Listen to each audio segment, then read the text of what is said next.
Women have to stop glamorizing the whole stay-at-home wife, trad wife thing, right?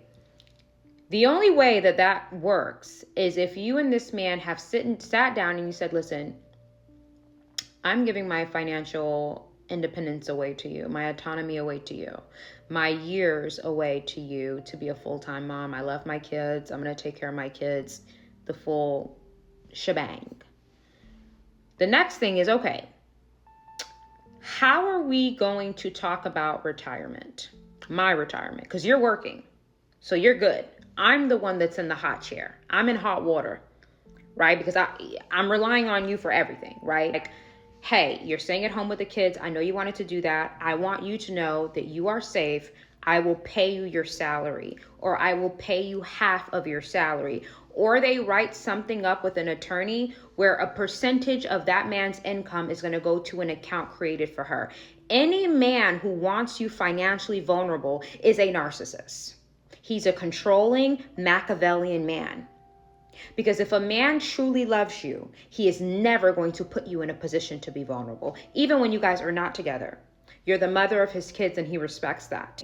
Because women have a fear of speaking up because you're going to be labeled bitter, jealous, envious, a hater, all of the things that women label you for speaking the truth to women to save them. Now, there's a 37-year-old woman online right now speaking about how she is a mother of two. She was a stay-at-home wife for, I believe, 10 years, and her husband is asking her for a divorce. She doesn't have any money. I'm guessing she doesn't have a savings account. She had a card that he was having her use, and I believe her name was not on the home, and she's in a tough spot now because she doesn't have any money. She doesn't have any resources. Decides to be a stay-at-home wife. You are now signing up to give your rights away. Essentially, you're becoming a dependent. You're putting yourself in a dependent state, okay, when you become a stay-at-home wife.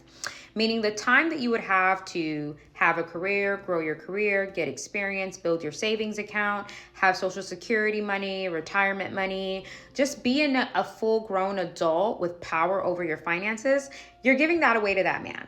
Okay, so you are now a dependent. You're kind of just like your kids. The only difference is you're older than them.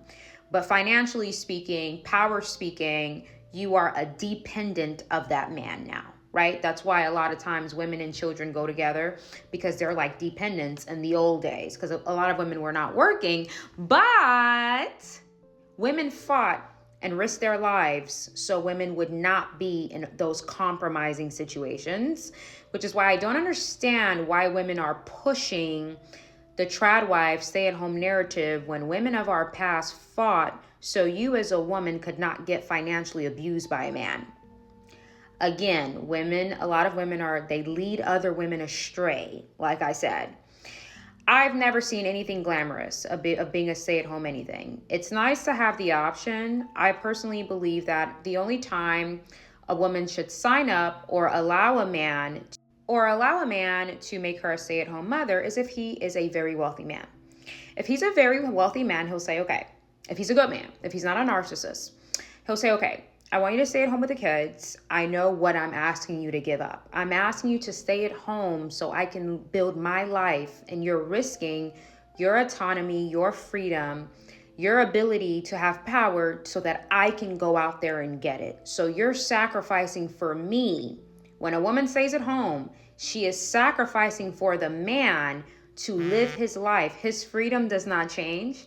His autonomy does not change. He will leave that marriage scratch-free while you leave in a financial deficit.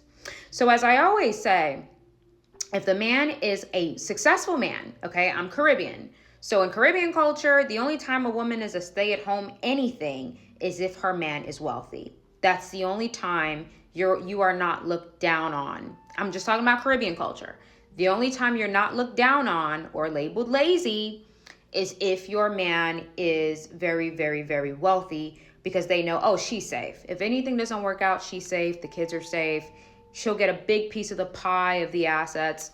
In island culture, the men who had their wives that were stay-at-home wives, their wives weren't really actually stay-at-home wives. Their wives were helping them run the supermarkets.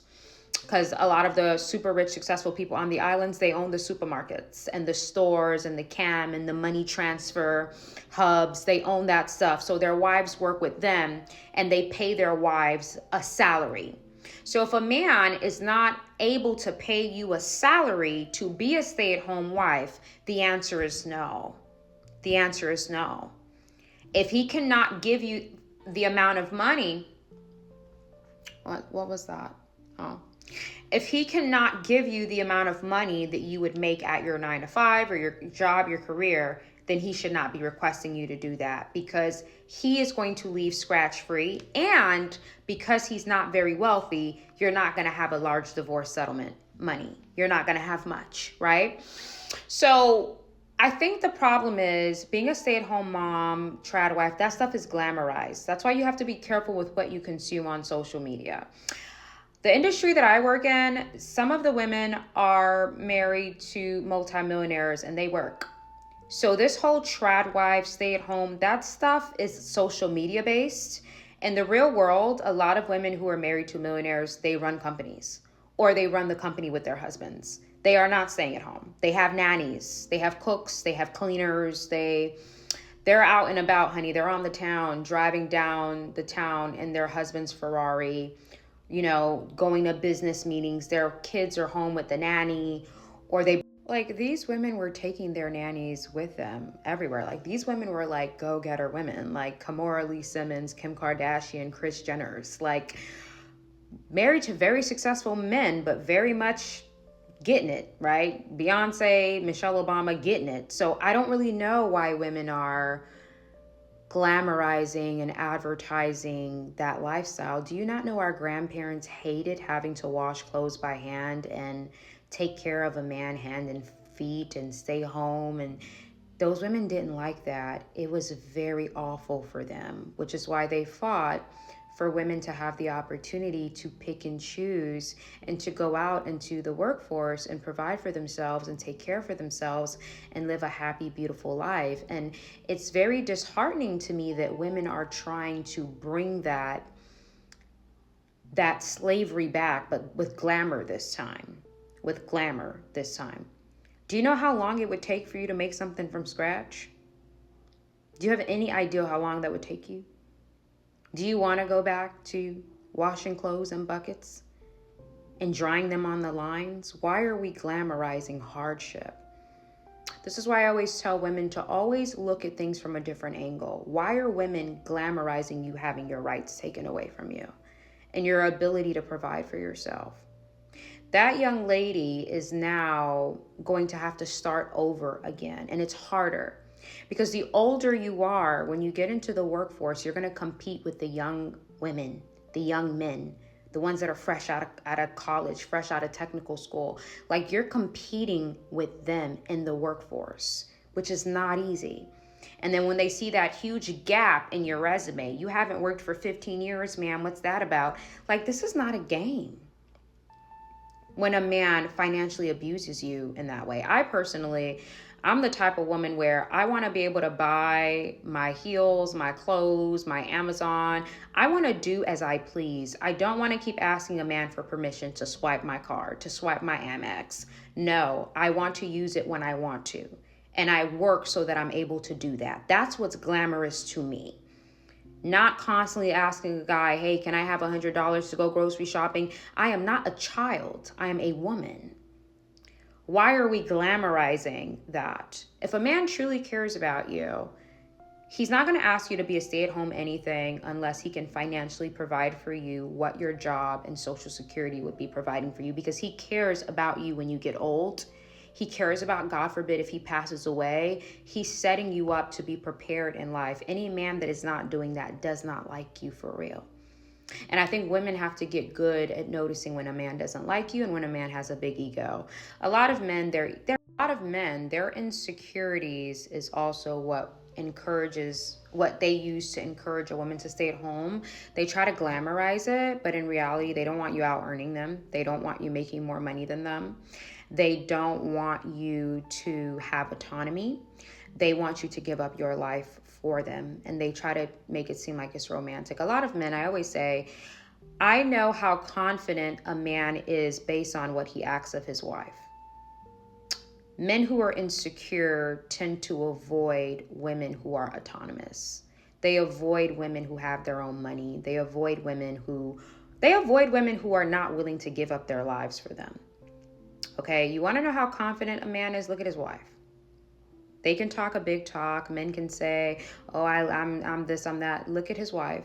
Look at how he treats her, what he allows her to do, and that'll tell you his confidence levels. Most men prefer to be with a woman who has nothing going for herself so that he can preserve his ego. It's ego preservation. It has nothing to do with romance. I know a man is confident when he is making cheese and his wife is highly intelligent, very sexy, also making cheese. I'm like, whoa, this dude is confident. Like, he's a big baller and he got with a woman who's also a baller. Like, wow, he's really confident. It's the men who are insecure that want women to be in this maiden-like state so they can feel powerful. It's not about romance at all. And of course, if the guy's successful, he'll give you an option. Like, hey, baby, if you want to stay at home with the kids and you love it, I will let you do that. And I will pay you your salary, or I will give you some type of pension. We'll sit down with the lawyer so a percentage of my check can go in an account for you, so I make sure that you're safe. God forbid if something ever happens to me, or God forbid if things don't work. I would never want to set you up like that, right? But men who do these things to women, like what that guy did to that lady, it's very intentional.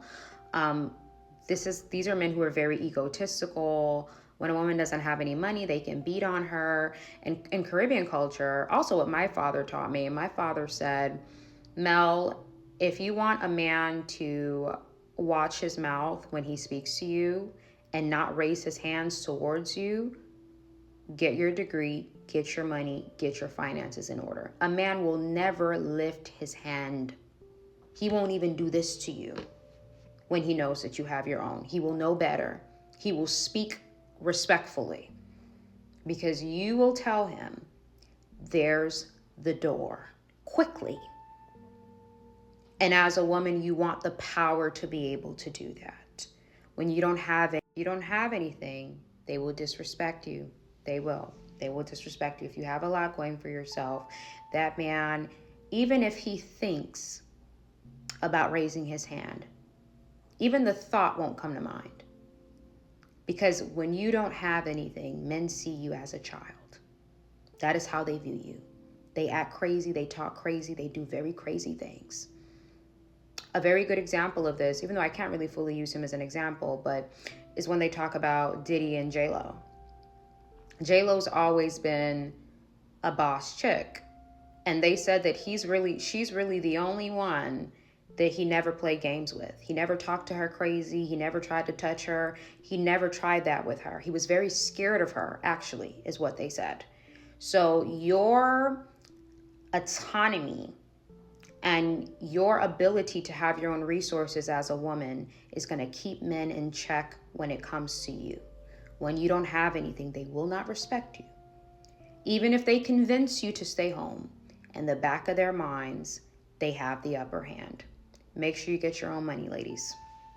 That's all. God bless you. December 7th, Wounded. This is going to be a phenomenal masterclass. This is a very spiritual class. The wounds that you have in your life that you cannot see, okay? All of the pain, the scratches, the wounds that you are carrying externally affects you. Ladies and gentlemen, we need to take responsibility for ourselves. It's not just paying bills and going to school and putting gas in our car. Whatever wound that you have internally, whether it's a rejection wound, you've been rejected a lot by people, that affects your ability to socialize. If you have a mother wound, it's hard for you to connect with women. You have a father wound, it's hard for you to connect with men. You have a spiritual wound. It's hard for you to connect with your deeper self, with God. There are so many wounds that people have that they don't even realize it's there, and it's affecting your progress. It's affecting your money. It's affecting your ambition. It's affecting your passion. This class, we are going to go through every single type of wound that I personally feel like shows up in people's lives often. And we are also going to dissect how to keep those wounds from destroying our progression, and also how to heal them over time and maintain the way these wounds affect our lives on a deeper level. Wounded, December 7th, 2025. Be there, be square. Divine Feminine. Oh my God. December 14th. I'm very excited about this. I am. I love talking about the feminine. We talked about weaponize your masculinity, but now we're gonna close out the year with the divine feminine. This class is going to be wonderful for all you ladies who just want to be empowered again. You want to learn about feminine history. Oh yeah, this class is going to highlight some of the world-changing women who fought for us as women to be able to have the opportunities that we have today. This class will definitely touch on some glamour as well. Okay, everybody getting all glammed up.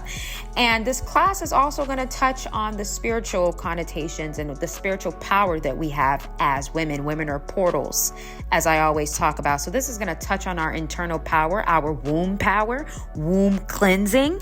We're going to do it all in this class. December 14th, 2025 at 7 p.m. Be there or be square. Looking forward to you guys signing. My mother started to panic. They're like, we need to call 911. Something is wrong. Doctor told my mother, it looks like your baby may unfortunately be a victim of SIDS. God is full of surprises, but good surprises. Major encounter with God in my life.